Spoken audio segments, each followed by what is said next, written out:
Ayun guys, happy day and I hope that you are happy today. So alam ko masaya ka ngayon, di ba?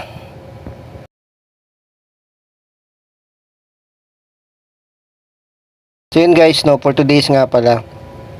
Dito ako ngayon sa E-Mart, dito sa amin sa Tainan, sa Yongkang. So dahil mainit ngayon dito sa Taiwan guys, masarap mamili dito sa convenience store, no. Syempre malamig. Ayan, nandito ako sa grocery store guys, dito sa E-Mart. So dito ako pumunta kasi syempre para magtingin-tingin naman, tapos mamaya sa kabila sa Carrefour malamig na, syempre hindi pa hassle.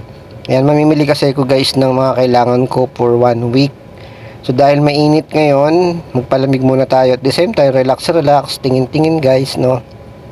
Alam nyo, bilang isang OFW, syempre relate tayo dito na matututunan mo talaga pag OFW ka, isa dito yung budgeting, no. Tama po ba guys? Yung mga hindi marunong mag-budget, matututong mag-budget dito pag gusto mong makaipon. 'Di ba? So, pag gusto mong makaipon, talagang prioritize mo talaga yung magba-budget ka talaga gada sahod mo. Syempre, hindi naman madali mag-budget lalo na pag may mga binabayaran ka, 'di ba?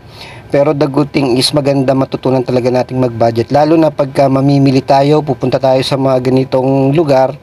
So, kung mag-grocery ka, kailangan meron ka talagang allotted budget. Parang ako ngayon guys, no, may budget lang ako dito para bilhin ko lang yung mga gusto ko. So kung meron mang mga makikita ko na hindi kailangan, so titingnan ko lang siya.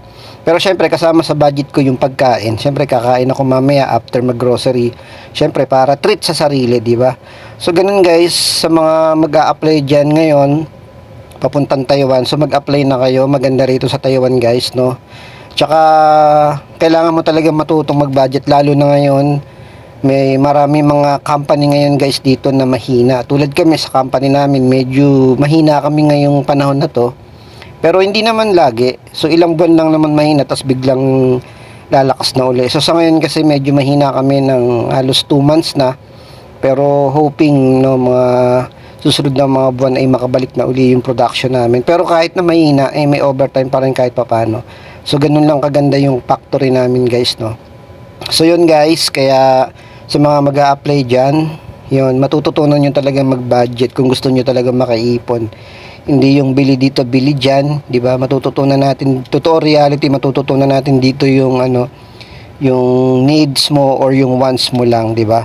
Syempre, priority natin yung needs natin, yung mga importanteng kailangan, di ba? Kasi yung wants, madali na lang yan pag may ipon tayo. Pero importante talaga makaipon tayo guys, no? So yun guys, maraming salamat. At ayun, pagkatapos ko nga palang mag-grocery guys, so, pumunta ako ng food court. Favorite ko kasi to guys, yung beef noodles nila. Yan, tapos ang partner niyan ay yung parang tenga ng baboy guys, no. Sarap niya guys. Tapos only drinks. Favorite ko talaga yan since nandito ako sa Taiwan guys, no. For more than a years. Ayan, so masarap kasi talaga siya, favorite kong kainin. So yun guys, no, maraming salamat. At sa lahat ng mga kapwa ko OFW, mag-iingat po tayong lahat at patuloy na always be positive lang tayo, good vibes lang sa buhay natin kahit madami tayong mga pinagdadaanan sa buhay. Yun guys, maraming salamat sa panonood at sa suporta. Mag-iingat po tayong lahat. Mabuhay po. Thank you. Bye-bye.